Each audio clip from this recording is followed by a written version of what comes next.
শাইখুল হাদিস আল্লামা মুফতি শামসুদ্দিন জিয়া খ্যাতিমান শিক্ষক, বিজ্ঞ আলোচক এবং ইসলামী শরিয়ার শক্তিমান বিশ্লেষক, ইসলামী অর্থনীতিবিদ, প্রখ্যাত ফকিহ ও ব্যাংকিং বিশেষজ্ঞ, প্রাজ্ঞ আলেম।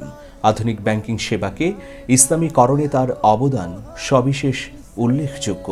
জন্ম ১৯৫৬ সালে চট্টগ্রাম জেলার বাঁশখালী উপজেলাধীন প্রেমাশিয়া গ্রামে সম্ভ্রান্ত এক দ্বীনী পরিবারে। তার পিতার নাম শরীয়তুল্লাহ তালুকদার। ১৯৬৭ সালে ভর্তি হন চট্টগ্রামের জামিয়া আহমদিয়া সুন্নিয়ায়। সেখান থেকে কোয়োগ্রাম হেমায়েতুল ইসলাম মাদ্রাসায় সেখানে ২.৫ বছর অধ্যয়ন করে ১৯৭০ সালে জামাতে সুষ্মে ভর্তি হন বোয়ালিয়া ইয়াহ উলুম মাদ্রাসায়। ১৯৭৬ সালে প্রথম স্থান অর্জন করে দাওরা হাদিস সমাপ্ত করেন আল জামিয়া আল ইসলামিয়া পটিয়া থেকে। তারপর ইসলামী আইন ও ইসলামী দর্শন নিয়ে উচ্চতর গবেষণা এবং পড়াশোনা শুরু করেন। তার শিক্ষা জীবনে একদিকে ছিল দুঃখ কষ্ট, অন্যদিকে ছিল সাফল্যে ভরপুর। প্রায় প্রতিটি পরীক্ষায় তিনি প্রথম স্থান লাভ করতেন। ১৯৭৮ সালে মহেশখালী থানার গোরখঘাটা মাদ্রাসায় শিক্ষকতার মধ্য দিয়ে তার কর্মজীবন শুরু। ১৯৮০ সালে স্বীয় উস্তাদ হাজী ইউনুস রহমতুল্লাহ আলাইহে তার মেধা, সরলতা ও আন্তরিকতায় মুগ্ধ হয়ে পটিয়া মাদ্রাসায় নিয়ে আসেন।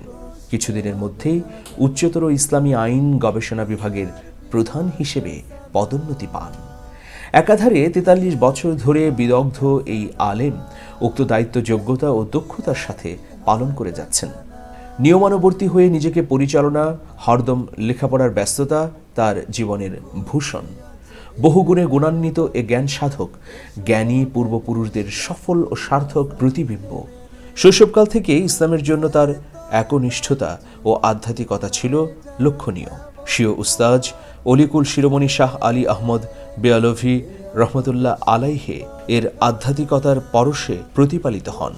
হজরত মাওলানা আবরারুল হক হারদুই রহমতুল্লাহ আলাইহের কাছে বায়াত গ্রহণ করেন। এছাড়াও অনেক বিখ্যাত আধ্যাত্মিক আলিমের হাতে বায়াত গ্রহণে ধন্য হন তিনি। ছোটবেলা থেকে সহজ সরল জীবনে অভ্যস্ত। তার সরলতা, বিচক্ষণতা ও কোমল আচরণে মুগ্ধ সবাই। শিক্ষকতার খ্যাতির পাশাপাশি লেখালেখিতেও রয়েছে অসামান্য পারদর্শিতা। ইসলামের বিবিধ বিষয়ে রচনা করেছেন একাধিক গ্রন্থ।